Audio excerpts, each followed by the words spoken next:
ஓம் நமச்சிவாய சிவாய நம. அனைத்து தமிழ் உள்ளங்களுக்கும் கனிவான வணக்கங்கள். ஜோதிட சாஸ்திரம் 27 நட்சத்திரங்களையும் 12 ராசிகளையும் நவ கிரகங்களையும் அடிப்படையாக கொண்டுதான் இயங்கி வருகின்றன. இதில் நவக்கிரகங்கள் ஒவ்வொன்றும் ஒவ்வொரு விதமான குணநலன்கள் கொண்டவை.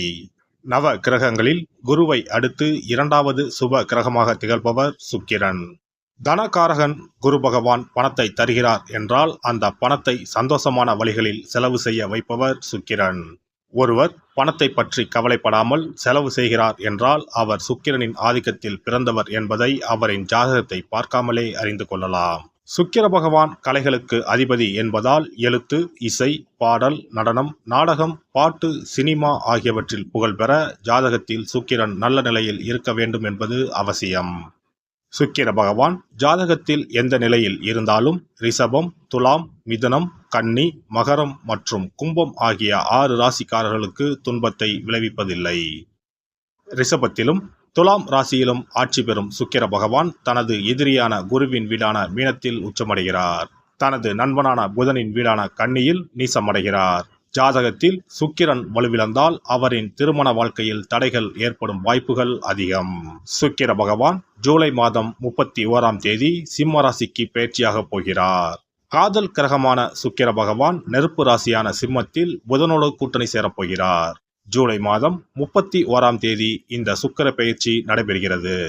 ஆகஸ்ட் மாதம் 23ஆம் தேதி வரை சிம்மத்தில் சுக்கிர பகவான் சஞ்சரிப்பார். சுக்கிர பகவான் ஜூலை மாதம் இறுதியில் சிம்ம ராசியில் நுழைந்து புதனுடன் இணைய இருப்பதால் லட்சுமி நாராயண ராஜயோகம் உருவாகும். மேலும் ஆகஸ்ட் மாத மத்தியில் சூரியனும் சிம்ம ராசிக்கு வருவதால் சுக்கிராதித்ய ராஜயோகம் உருவாகும். புதன் சுக்கிரனோடு ஆட்சி பெற்ற சூரியனும் இணைவதால் உங்கள் ராசிக்கு என்ன பலன்கள் கிடைக்கப் போகிறது, எதில் எல்லாம் கவனமாக இருக்க வேண்டும் என்று பார்க்கலாம். உங்கள் வாழ்வில் வளமும் நலமும் செல்வ செழிப்பும் பெற்று வாழ்வின் உயரிய நிலையை அடைய எல்லாம் வல்ல எம்பெருமானை வேண்டி விரும்பி கேட்டுக்கொள்கிறேன். விருச்சிக ராசி அன்பர்களே, உங்களுடைய ராசிக்கு 10ஆம் வீட்டில் சுக்கிர பகவான் அமர்வது கலைத்துறையில் இருப்பவர்களுக்கு நல்ல ஏற்றமான காலகட்டமாக அமையும். குறிப்பாக ஏற்கனவே குரு பகவான் 7ஆம் வீட்டில் இருந்து உங்கள் ராசியை பார்த்து கொண்டிருக்கிறார். எவ்வளவு பெரிய சிக்கல் வந்தாலும் அது குருவின் பார்வையால் மறைந்து போகிறது. ஒருவேளை ஏற்கனவே நீங்கள் சிக்கலில் இருந்தால் அது பெரிதாகாமல் குரு பகவான் பார்த்து கொண்டிருக்கிறார் என்று அர்த்தம். வரன்கள் உங்கள் வீடு தேடி வரும். பண சிக்கல்கள் சிறிது சிறிதாக விலகப் போகிறது. 7ஆம் அதிபதி 10ஆம் வீட்டில் இருப்பது குடும்பத்தில் நல்ல கலகலப்பான சூழ்நிலையை உருவாக்கும். வேலையில் சுறுசுறுப்புடன் செயல்பட போகிறீர்கள். அதன் மூலம் உயர் அதிகாரிகளின் பாராட்டுகளையும் பெறப்போகிறீர்கள். பொருளாதார வளம் மேம்படும். சிலருக்கு வீடு வாகனம் வாங்கும் யோகம் உண்டாகும். தேவையற்ற செலவுகள் ஏற்படுவதற்கும் வாய்ப்புகள் உள்ளன. குடும்பத்தில் உள்ள பெண்கள் பல வகையிலும் உங்களுக்கு ஒத்துழைப்பு தருவார்கள். விருந்து விழா என்று சென்று வருவீர்கள். உறவினர்கள் வகையில் கருத்து வேறுபாடுகள் ஏற்படலாம். எனவே ஒதுங்கி இருப்பது நல்லது. ஆனால் அவர்களால் நன்மைகளும் கிடைக்கும். கணவன் மனைவி ஒருவருக்கொருவர் விட்டு கொடுத்து போகவும் சொத்து சம்பந்தப்பட்ட பிரச்சனைகளை சுமூகமாக பேசி தீர்த்து கொள்வது நல்லது. தாய் வழி உறவுகளிடம் இருந்து எதிர்பார்த்த உதவிகள் கிடைக்கும். நீங்கள் நீண்ட காலமாக எதிர்பார்த்து காத்திருந்த நல்ல செய்தி கிடைக்கக்கூடும். வீடு கட்டவோ அல்லது விரிவுபடுத்தவோ தேவையான கடன் உதவிகள் கிடைக்கும். ஆனால் உடல் ஆரோக்கியத்தில் மட்டும் சற்று கூடுதல் கவனம் செலுத்த வேண்டும். பணியாளர்களுக்கு பணிச்சுமையும் அலைச்சலும் அதிகமாக இருக்கும். ஆனால் அதற்கேற்ற பலன் கிடைக்கும். சிலருக்கு சலுகையுடன் கூடிய இடமாற்றம் உண்டாகும். பதவி உயர்வு கிடைப்பதற்கு வாய்ப்புகள் உண்டு. அலுவலகத்தில் நீங்கள் எதிர்பார்த்து காத்திருந்த கடன் எளிதில் கிடைக்கும். தொழிலதிபர்கள் வியாபாரிகள் ஓரளவு லாபம் அடைவார்கள். விற்பனையும் லாபமும் அதிகரிக்கும். சக வியாபாரிகளால் ஏற்பட்ட தொல்லைகள் நீங்கும். பங்குதாரர்களால் பிரச்சனைகள் ஏற்பட்டாலும் பாதிப்புகள் எதுவும் இருக்காது. பணியாளர்களுக்காக செலவுகள் செய்ய வேண்டியிருக்கும். பெண்கள் மகிழ்ச்சியுடன் காணப்படுவர். சுய தொழிலில் ஈடுபடும் பெண்கள் நல்ல வளர்ச்சி காண்பர்.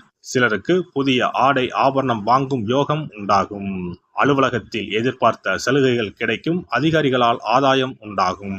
சுக்கிர பகவானின் அருளை பெற கும்பகோணம் அருகே இருக்கும் சுக்கிரனுக்கு உரிய ஸ்தலமான கஞ்சனூர் சென்று வழிபட்டால் சிறப்பான பலன்களை பெறலாம். சென்னையில் இருப்பவர்கள் மாங்காட்டில் இருக்கும் வெள்ளீஸ்வரர் கோவிலுக்கோ மயிலாப்பூரில் இருக்கும் வெள்ளீஸ்வரர் கோவிலுக்கோ சென்று வழிபட்டால் சிறப்பான பலன்களை பெறலாம். இனி சுக்கிர பகவானின் அருளை முழுமையாக பெற வெள்ளிக்கிழமையில் செய்ய வேண்டிய வழிபாடு என்ன என்பதனை பற்றி காண்போம். வெள்ளிக்கிழமை என்பது தெய்வ வழிபாட்டிற்கு உரிய நாளாகும். அதிலும் குறிப்பாக மகாலட்சுமியை வழிபடுவதற்கு சிறப்பான கிழமையாக கருதப்படுகிறது. நமக்கு செல்வத்தை வாரி வழங்கக்கூடிய மகாலட்சுமி தேவியும் குபேரனும் நம்முடைய பூர்வ ஜென்ம கர்ம வினைக்கு ஏற்ப பலாபலன்களை கொடுக்கிறார்கள். அதை அனுபவிக்க செய்யும் பொறுப்பு சுக்கிர பகவான் பார்த்து கொள்கிறார். ஒருவர் செல்வந்தராக இருப்பதற்கு ஜாதகத்தில் சுக்கிரன் அருள் கட்டாயம் இருக்க வேண்டும். சுக்கிரனுடைய அருள் பெற வெள்ளிக்கிழமையில் சுக்கிரஹோரை வரும் நேரத்தில் இவ்வாறு வழிபாடு செய்தால் சுபபோக வாழ்க்கையை அனுபவிக்க முடியும். ஒருவருடைய ஜாதகத்தில் சுக்கிரன் நீச்சம் பெற்றால் உடல் ரீதியான ஆரோக்கிய ரீதியான பாதிப்புகள் ஏற்படும். சொத்து சுகங்கள் எவ்வளவு இருந்தாலும் அதை முழுமையாக அனுபவிக்க முடியாமல் செய்துவிடும். பெரிய பெரிய பணக்காரர்களை எடுத்துக்கொண்டால் அவர்களிடம் எவ்வளவு காசு கொட்டி கிடந்தாலும் சுக்கிர தசை இல்லை என்றால் அவ்வளவு பணமும் வீண் விரயமாகத்தான் போகும். குறிப்பாக மருத்துவ செலவுகள் செய்தே சொத்துக்கள் அழியும் நிலை வரும். இதற்கு சுக்கிர பகவானுடைய வழிபாடு நல்ல ஒரு பலனை கொடுக்கும். சுக்கிர பகவானுக்கு வெள்ளிக்கிழமை என்பது உரிய தினமாகும். சுக்கிரன் அருள் பெற வீட்டில் வெள்ளி பொருட்களை பயன்படுத்துவது நலமாகும். வெள்ளியில் சுக்கிரன் வசிப்பதாக ஐதீகம் உள்ளது. வெள்ளி பொருட்கள் கொண்டு பூஜை செய்தால் சகல சௌபாக்கியங்களும் உண்டாகும். சுக்கிர வழிபாடு செய்ய நினைப்பவர்கள் காலை 6 மணி முதல் 7 மணி வரையிலான காலம் சுக்கிரஹோரை ஆகும். அதனை தவறவிட்டால் மதியம் 1 மணி முதல் 2 மணி வரை சுக்கிரஹோரை நிகழ்கின்றது. அதையும் தவறவிட்டால் இரவு 8 மணி முதல் 9 மணி வரையிலான சுக்கிரஹோரை நேரத்தில் வழிபாடுகள் செய்து பயன்பெறலாம். இவற்றில் காலை 6 மணி முதல் 7 மணி வரையிலான முதல் சுக்கிரஹோரையில் சுக்கிர வழிபாடு செய்வது சிறப்பான பலன்களை கொடுக்கும். காலை முதல் மாலை வரை உபவாசம் இருந்து சுக்கிர பகவானுக்கு உரிய காயத்ரி மந்திரத்தை உச்சரித்து கல்கண்டு சேர்த்த சர்க்கரை பொங்கலை நைவேத்தியம் படைத்து வெள்ளை நிற பூக்களால் அர்ச்சனை செய்ய வேண்டும். சுக்கிர தசை நடப்பவர்களும் சுக்கிரன் நீச்சம் பெற்ற ஜாதகக்காரர்களும் இந்த வழிபாடு செய்வது சிறப்பான பலன்களை கொடுக்கும். சுக்கிர தசை நடக்கும் பொழுது சுக்கிர வழிபாடு செய்து வர வருமானத்தை சுகமான வாழ்க்கை வாழ்வதற்கு உரிய வகையில் பயணிக்க செய்யும். வீடு நிலம் வாங்குவது, ஆடம்பர பொருட்கள் சொத்துக்கள் போன்றவற்றை வாங்க வைக்கும். அதுவே சுக்கிரன் நீசம் பெற்ற காலத்தில் இந்த வழிபாடு செய்பவர்களுக்கு வீண் விரயங்கள் இல்லாமல் ஓரளவிற்கு வறுமையிலிருந்து பிழைக்கச் செய்யும். வெள்ளிக்கிழமையில் நவக்கிரக கோவிலுக்கு சென்று சுக்கிர பகவானுக்கு வெள்ளை வஸ்திரம் சாற்றி வழிபாடு செய்யலாம். வெள்ளை நிற நைவேத்தியங்கள் தயார் செய்து கோவிலில் வரும் பக்தர்களுக்கு தானம் செய்யலாம். இவ்வாறு செய்து வர சுக்கிரனின் முழு அருளும் கிடைக்கப் பெற்று வாழ்வில் உயரிய நிலையை அடைவீர்கள். எல்லாம் வல்ல இறையருளால் நீங்களும் உங்கள் அன்பு குடும்பமும் உடல் நலம், நீலாயுள், நிறை செல்வம், உயர் புகழ், மெய்ஞானம் ஓங்கி வாழ்க வளமுடன். இந்த வீடியோ பதிவு உங்களுக்கு பிடித்திருந்தால் லைக் பண்ணுங்க, கமெண்ட் பண்ணுங்க, ஷேர் பண்ணுங்க, மறக்காம சப்ஸ்கிரைப் பண்ணுங்க, பக்கத்துல இருக்கிற பெல் பட்டனை கிளிக் பண்ணுங்க. நன்றி, வணக்கம். ஓம் நமச்சிவாய, சிவாய நம.